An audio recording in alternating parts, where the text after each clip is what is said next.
Greetings, Mayor Jeff Schielke speaking to you on Friday, August 13th, 2020. And I would be not telling the truth if I didn't tell you that the last few days around here have been pretty rough. We've been caught up in a lot of different situations. Everybody's got their own personal issues, and then everybody's got bigger issues that are seemingly agitating and flaming people up. And so when you're sitting in the mayor's chair, you get a lot of people with a lot of ideas and opinions and thoughts. And so I've had my ears blistering several times by groups that wanted to give me their opinion on one thing or another. Perhaps the hottest debate in the moment is the whole resurfacing, I guess I would describe it, of the face mask.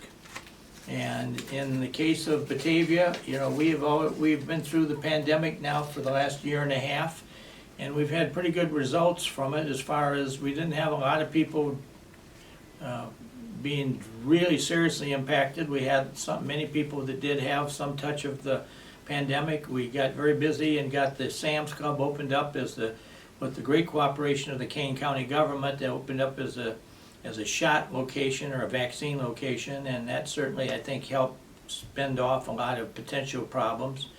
And that continues to function out there on somewhat of a limited basis, because most people in the immediate area have now gotten their 2 shots and are on to other things. But now with this new conversation at the national level that there may be a new strain of some other type of corona coming in, there certainly is a lot of people worked up about it.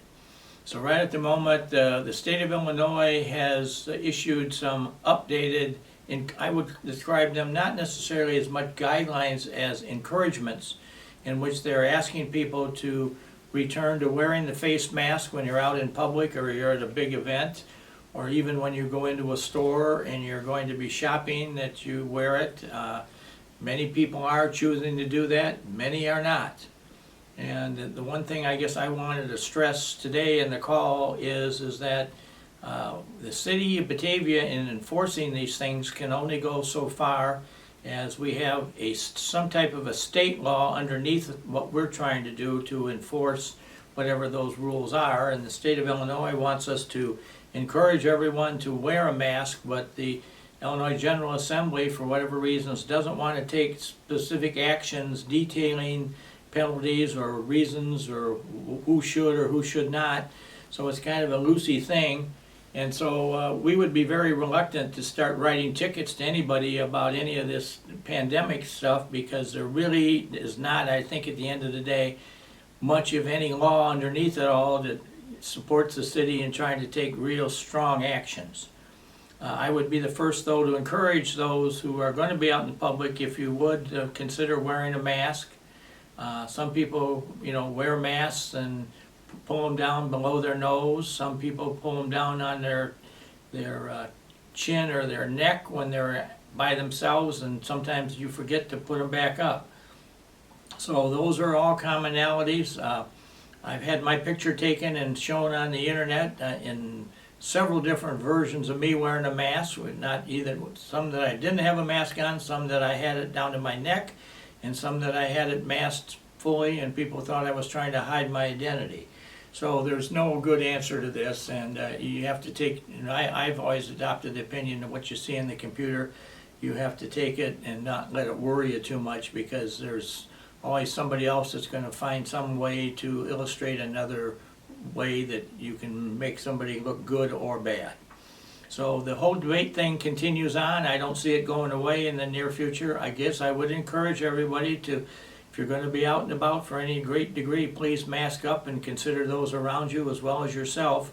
But there is no real law that we've got that says you must do this or you must do that. So I'll see how it all works out in the school systems and others who are kind of doing this again, kind of under the threat that they could lose some aid or some support from the state government, and we'll see how all that works out. Another rough issue that we've got floating around Batavia is the future of the, I'll call it the Challenge Dam up at North River Street, extending across to River Rain area.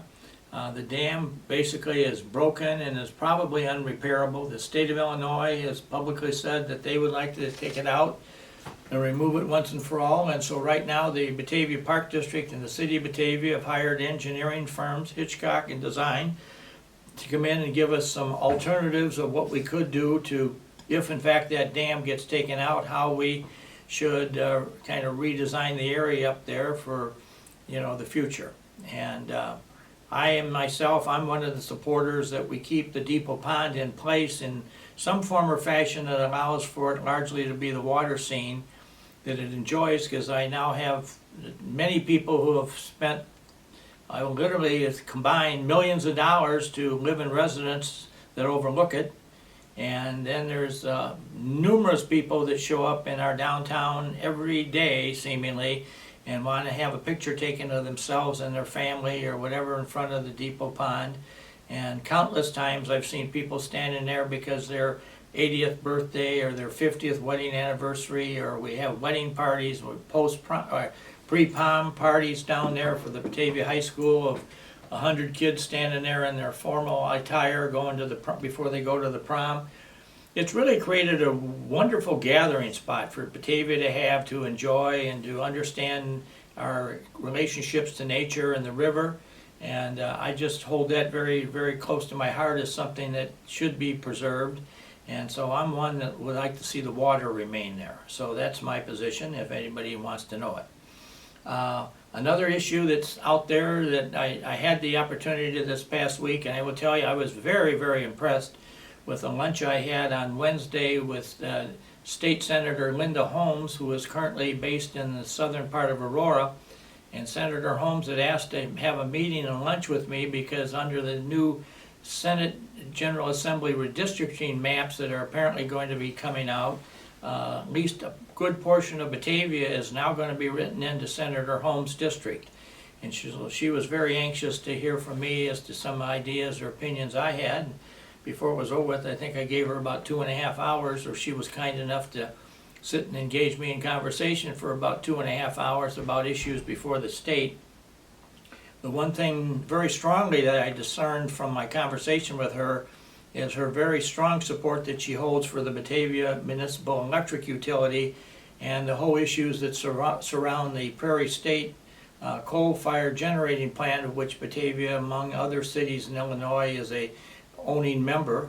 And she seemed to be very strong in her support that any legislation that's written certainly provides some protections to Batavia and the other numerous communities in the state who are still buying power from that institution. So I appreciated her support. As I say, I was very impressed with her positions. I did not know till I sat down with her that she is in the Illinois State Senate, she is the assistant majority leader down there under Senator Harmon. And so she really does carry some strong position, and I'm very honored that Batavia has her now going to be in the fold and will be one of the voices representing us in the General Assembly. So I thank her for her very strong interest and her willingness to want to learn about Batavia in very quick order.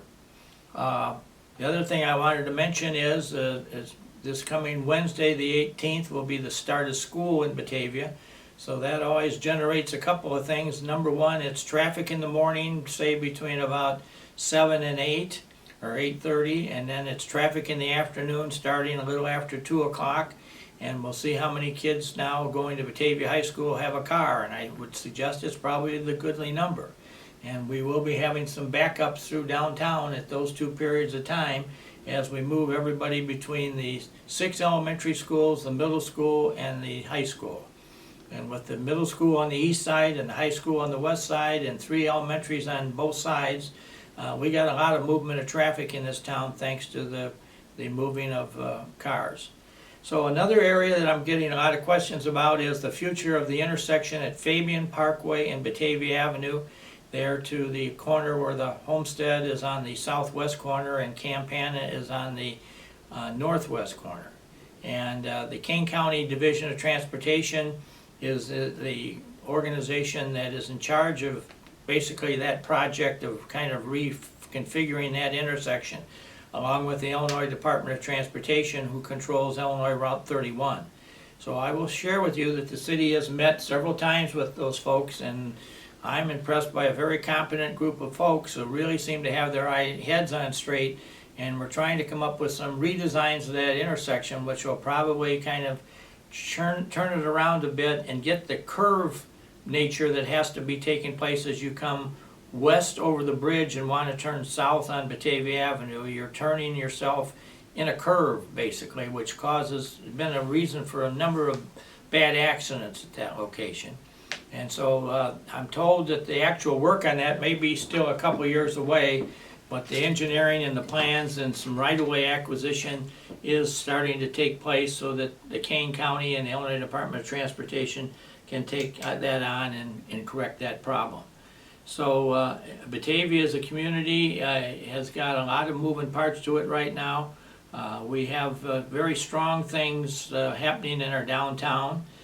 This past week I was visited by a mayor from southern Wisconsin area who made a special trip down just to see Batavia and to understand the boardwalk shops and River Street and all the innovative things we have.